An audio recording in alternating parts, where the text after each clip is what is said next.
Welcome, everybody. We're a minute or so late, tech issues, of course. Anyway, let's kick off. I'm delighted to be here today with Toby Beresford. And this is like a follow on to our gamification conference in December, where Toby kindly offered to be our backup speaker in case any of our international speakers didn't make it for one reason or another, flights and so on. Now, and the good thing, everyone made it. But it does mean we missed out on hearing a great talk that I was actually looking forward to.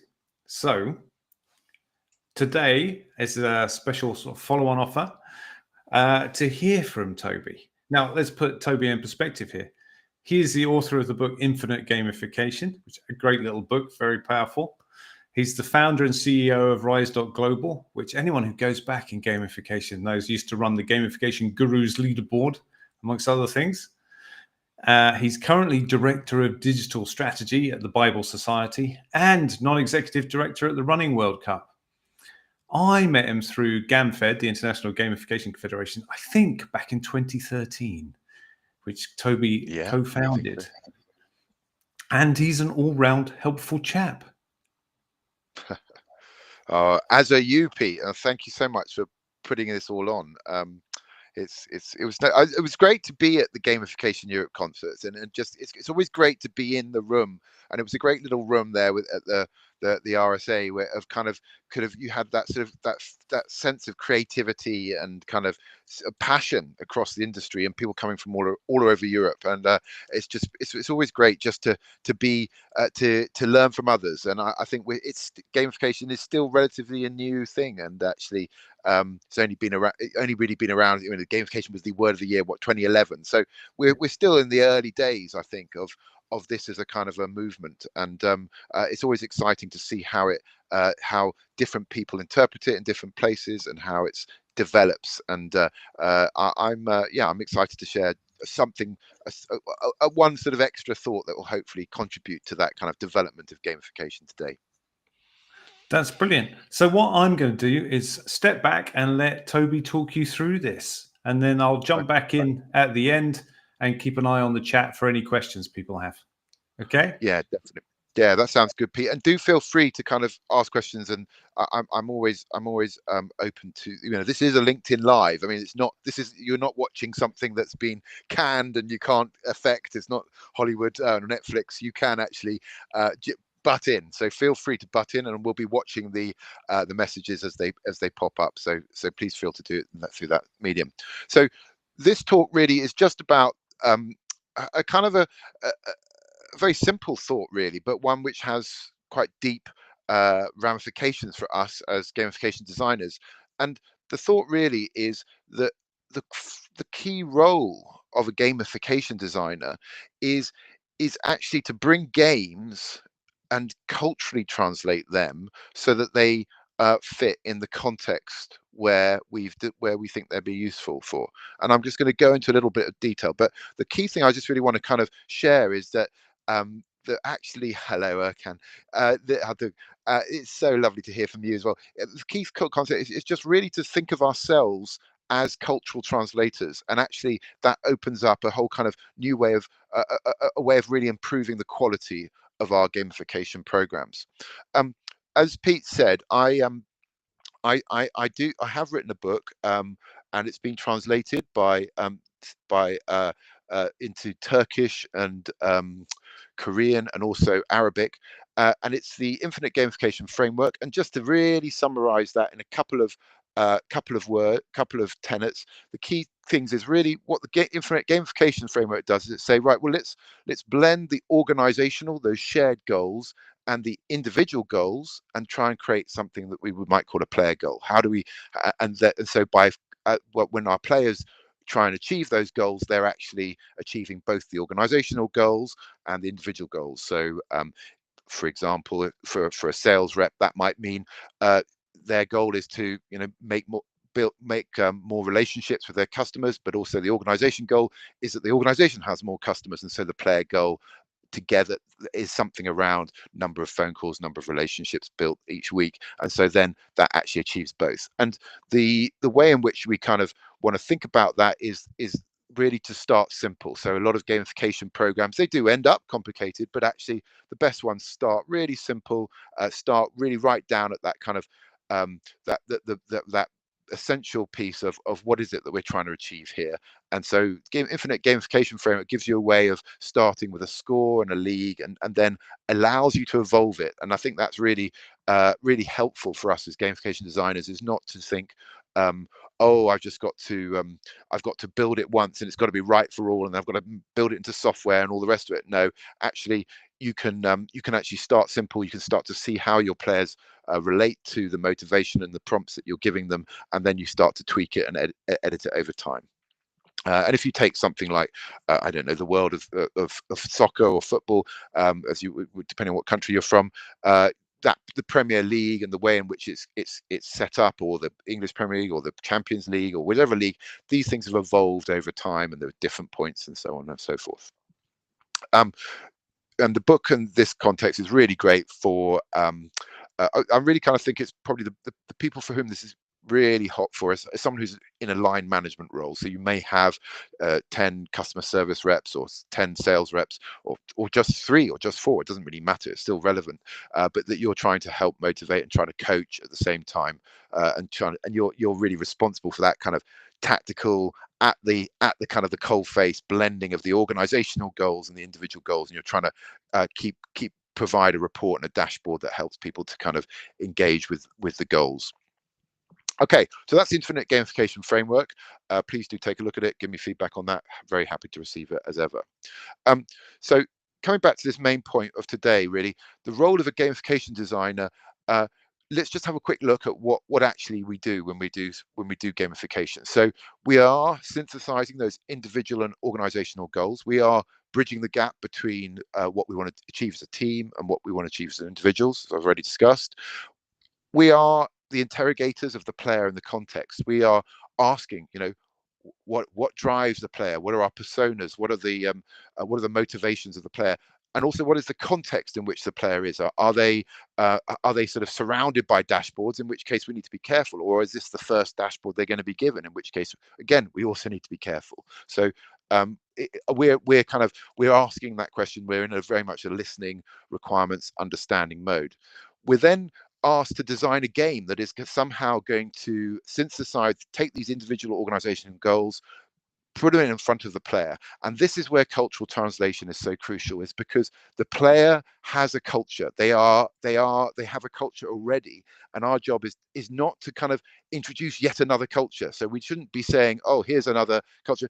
Equally, we shouldn't be saying, let's just bring a game that we already have, and or here's Yahtzee or Monopoly, and let's just bolster that on because for some reason that's going to engage them. No, our job is to translate that game into their language, into their language, their idiom, their sort of sense of how they consider it. And so you have this sense of well, actually this is a game about scoring and doing up well on the leaderboard, but actually in our context this is a very important, for example, we're dealing with if we were dealing with something medical, for example, we don't perhaps want to call it to do with leaderboards and games. We might just call it kind of KPIs or our kind of our organizational goals, or our, Rainforest Alliance. We might say, oh, we're taking something that is a score, but it's actually much more important. It's a stamp of respect. So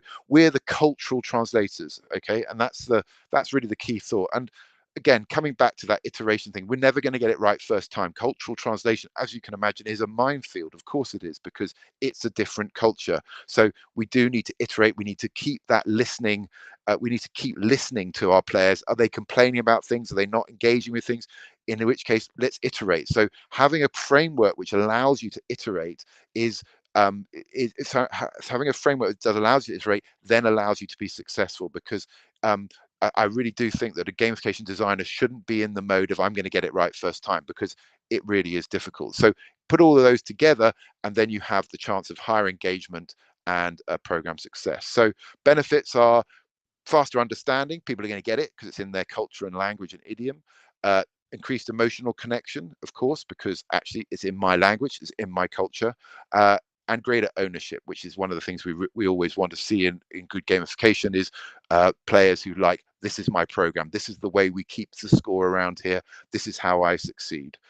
So yeah, and this is what leads to engagement program success. So to put all of this in one kind of picture for you, I just really wanted to just put us in the middle. We're the sort of the gamification designer in the middle of this thing, but this pathway between the games, that kind of leaderboards, scores, badges, whatever the mechanics. I don't think it really matters, but we're culturally translating them, and we need to develop our competencies. This is a graph from UNESCO about what are all the different competencies. I don't have time to go into them. I recommend, we can all go and have a look at that at a separate date, but are, again, listening, transformation, creativity, reflexivity. Are we really listening in a culturally kind of sensitive way?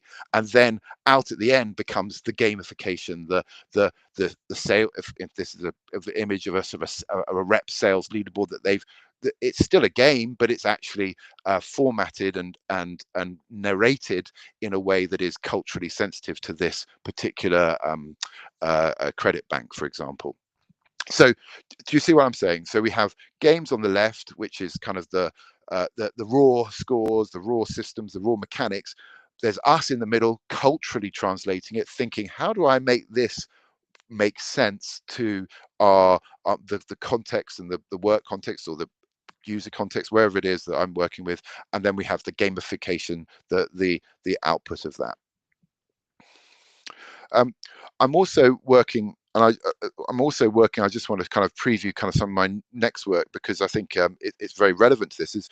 Is that often our gamification is inside a digital platform, and one of the things that we've been thinking now is that actually what happens if we consider these digital platforms, and particularly the vast online ones, like here we are on LinkedIn with hundreds of millions of users, as actually, if we say that those platforms create digital tribes on top of them that are in themselves unique cultures. So what would that mean if we considered like that? And so actually then we need to be thinking, how do I culturally translate? How do I develop platform native content and experiences for those users? And this again will apply to all of us in gamification, because we often are placing our gamification results inside some sort of digital system, some sort of digital platform. And so the question then becomes not just what is the cultural translation to the organization or the team, but also the cultural translation to the platform itself. What makes this program work within, say, Salesforce? So what makes it within SAP, ERP, whatever the system is? So the tribe that's watching right now, so we are the gamification tribe on LinkedIn. So we are a LinkedIn tribe, and actually we're expecting this to be a business kind of context. We're expecting this to be, we're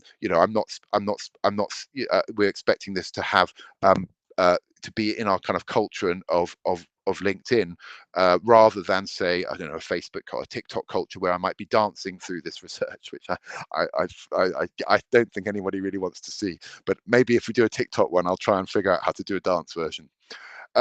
So with this research, we've got some research coming out on the 2nd of June called the Digital Nations Research. And what we've done is we've said, what happens if we do break out our online experiences into digital continents? So we have these different 9 continents of gaming, video, commerce, where LinkedIn is, of course, photos, emerging, which is the app space, messaging, text, audio, and AI. And we have these continents, and then we look out and we expand that to the different digital nations within them. And once we do that, we start to see, okay, well, actually, what is the cultural difference between somebody who spends time on TikTok versus someone who spends time on YouTube? And how should I culturally translate? How should I create platform native experiences for people that's different on TikTok to the YouTube? And when you take some of the extreme ones, so I don't know, Fortnite versus Quora, at the top left there, Quora at the bottom, of course, we're going to create different types of experience and content if we're trying to do gamification within a Fortnite context versus a Quora context. But actually, the main point really is that this digital nations idea gives us the gives us that extra lens for when we're culturally translating and thinking not just what is the not just what is the organization or the people, where they are, but also what are the tools they use and how does those tools influence their culture. So hopefully that's a kind of given us some real kind of food for thought. So the kind of the go away question really is how, as a gamification designer, how up to speed are you on your cultural competencies? How good and how much have you worked on that whole kind of area of do I know how to listen? Do I know how to sort of go and work in a different culture? So many of us are I know I'm recognizing people on the call who are work within a global context. So actually lots of this comes naturally to us anyway, but this is just being a bit more intentional about it and really thinking as part of your process, can you think, okay, what is the cultural translation that I'm trying to do? Do I fully understand the culture such that my gamification design really is going to fit within the culture, not just of the people, but also of the tool they're using. So really, that's really what I wanted to share, and hopefully it's given some real sort of food for thought. As I say, yeah, feel free to fill up with me in the comments, argue, disagree, always open, email as well. And then the Digital Nations research is coming out on the 2nd of June. So yeah, do look out for that. So really, there you go, Pete. That was what I was hoping to share, and I'd be interested to sort of hear what your kind of immediate sort of thoughts and reaction to it is. Well, Toby, that was a really fast and pithy, excellent way of getting through the new concepts to us. I think I'll wait for some questions to appear in the chat, but I've got some, obviously. Okay. Yeah. And the first thing that springs to mind is, what are the most important competencies? Because there was quite a lot on the tree. In your and particularly like as a designer, what are those competencies that are going to be most useful to us?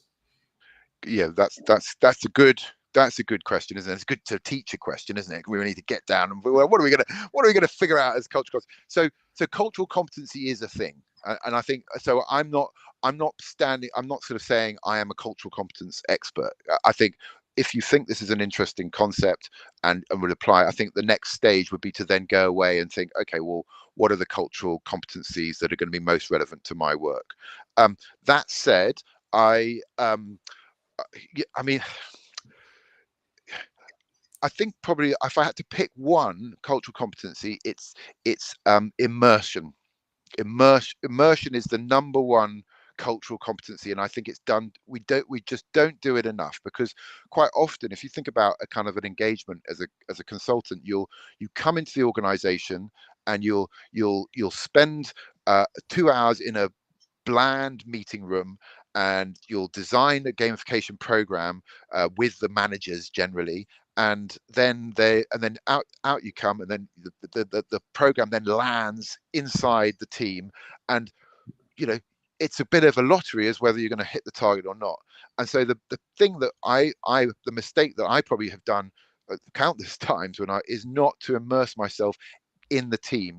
When I was doing a Powerline engineers gamification program, I should, if I was thinking like this, I should have spent time in the field with the guys, going with them to go and fix the different power lines, understanding their context, immersing myself in their culture. They're sitting there having a cup of tea. Oh my goodness, we've got a call. If I'd understood all of that, and then I've got 40 minutes to get to site. Oh, I'll finish my cup of tea first. I've got time. Or, oh no, the traffic's going to be mad. But I needed to understand that culture, and it was actually the shame was that I only understood that sort of after I'd sort of tried to land them with a program. So I think for me, in terms of cultural competencies, that immersion, so it's a real kind of listening immersion. Imagine you were going to a tribe anywhere, and you were trying to sort of, you're trying to kind of bring them onto a new behavior. Obviously, you first have to understand the tribe and know what their culture is. Okay, I think that leads me to my next question. Like, who has this sort of skill set already? Like, who can you add to your team when you're designing? Well, I'm working in the world of Bibles, where this Bible translation is absolutely, now there's a very small number of those people around, but there will be other versions of that same kind of bringing content to a different culture. And yeah, it's a good question. I don't know who you add to the team, but I think there is that sort of translation. And what Victoria's saying here is spot on, isn't it? So she's noting anthropology as so suddenly anthropology becomes a really useful sort of, those of us who I did a tiny bit of anthropology at university, but it's a useful skill, that ability to observe first before intervening.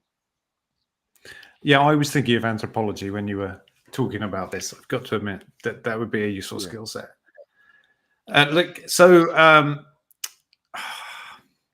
you got a practical example of where you're trying to apply it now? Or seen one in action? Yeah. So actually, there is a practical example. Actually, so I'm doing a LinkedIn program for a professional services firm, and we're trying to encourage their partners to use LinkedIn.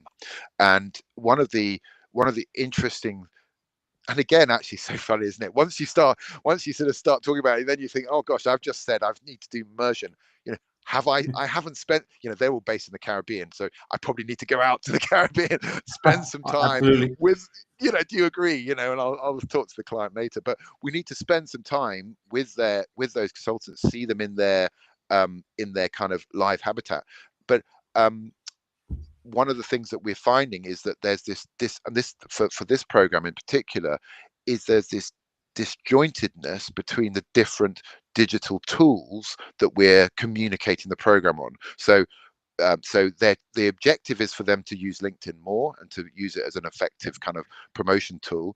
We're sending out the report via their internal email, and they're kind of visiting it on a kind of an online dashboard.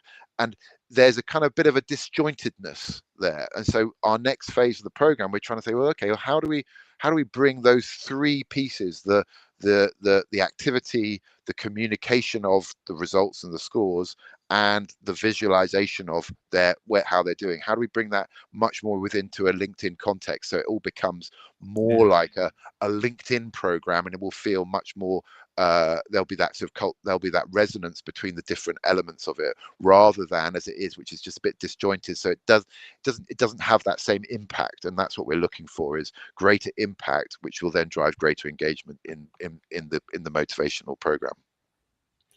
Yeah, good aims. I like that. Also, in your presentation, I really like your digital continents way of looking at the audience culture, and then the more fine-grained look at digital nations. I mean, it's a nation, it's pretty big, but to me, fine-grained was how I was thinking. Cool. And then I was thinking that in terms of tool sets that I use, obviously there's things like Andrzej Marzuski's user types and player types, and then you start to get a feel for what sort of game elements or game designs will work for those particular player types. What sort of work or thinking have you done yet on what game design and gamification design works for these different digital continents, let alone their digital nations? Yeah, I mean, that is a great question, isn't it? And I mean, interesting with Andrzej's the Andrzej's hex ad and things, is that does come back to some of the original research. The Bartle research was within gaming, wasn't it? And now, but then we're trying to apply it outside into commerce, for example. And so Andrzej has already kind of adapted it. I think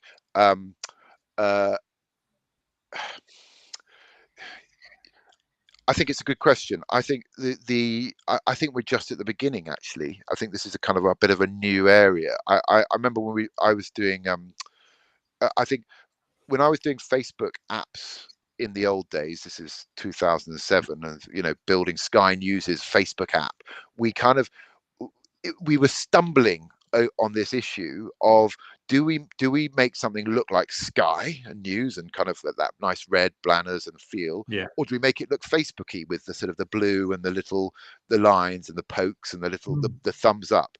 And we were in the visualization issues. We couldn't quite sort of land. Actually, in the end, we did land on a Facebook Chrome, so it made it look like it was more in Facebook, but the trouble is that Facebook's design keeps changing, so then you have to keep changing your design. So there was I think there's but yeah, I think that you need to I think the main thing is you need to be either a user of the platform yourself, or a very good anthropologist.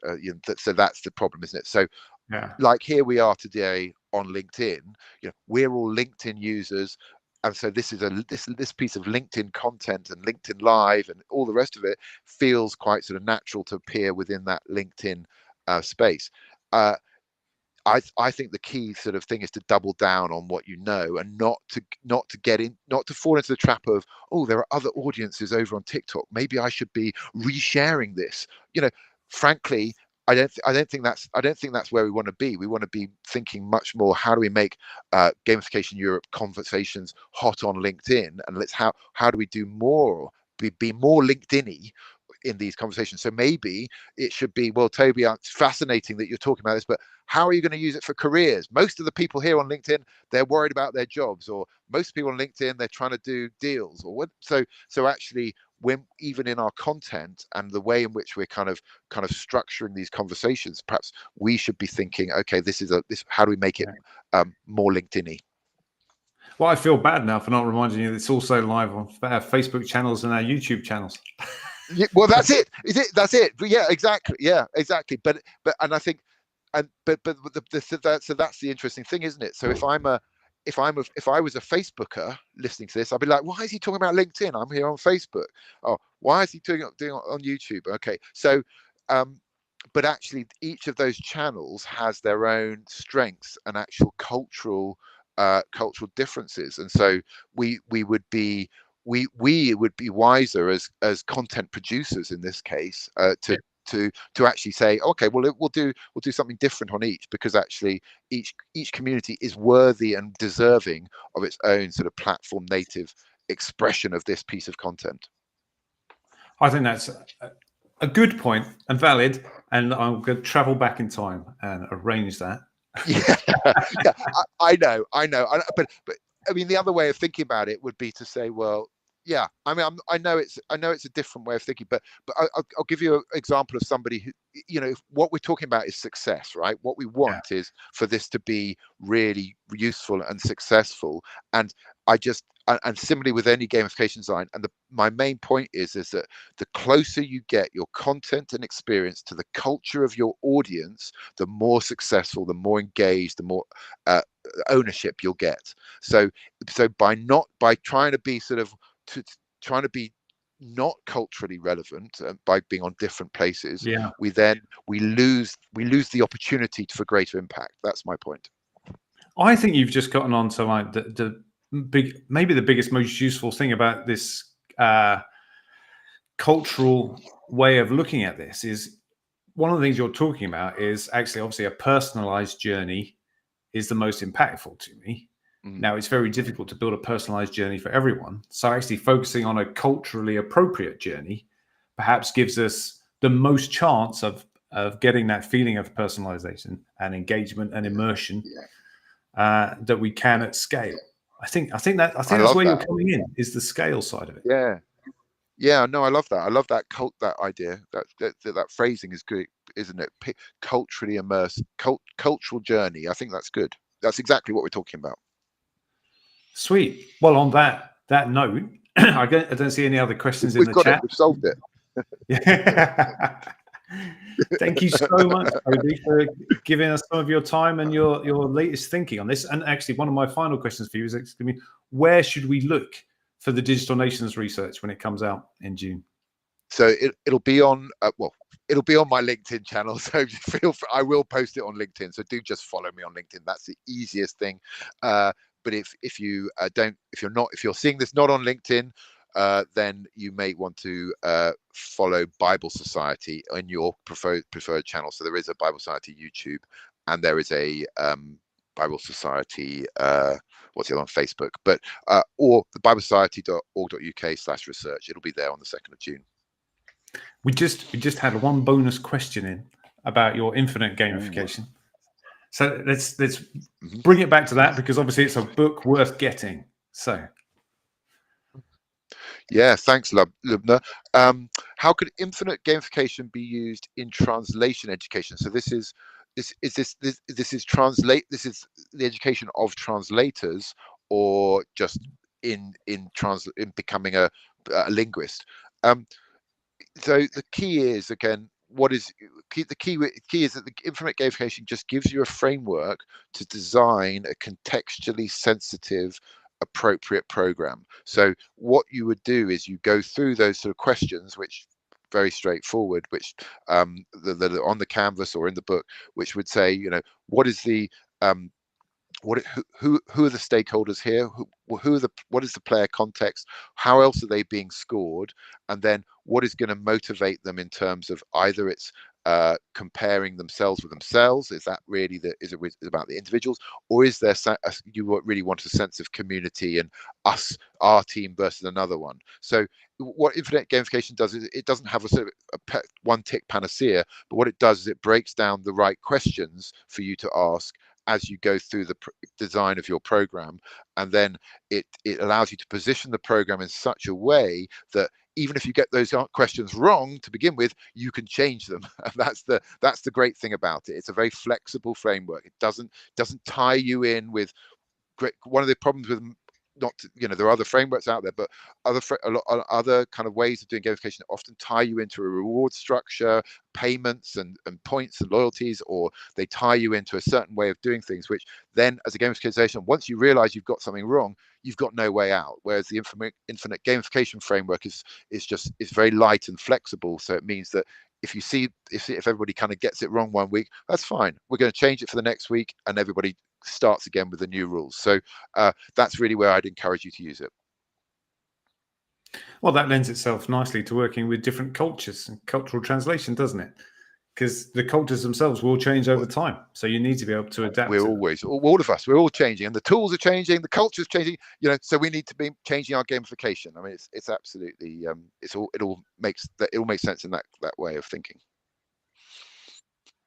That's been brilliant, Toby. Thank you so much. I'm going to end the live broadcast now, but I know everyone has enjoyed this, and we'll also obviously share it on our YouTube channels and all the rest of it so that people can rewatch later. Thanks so much, Pete, for giving me the time.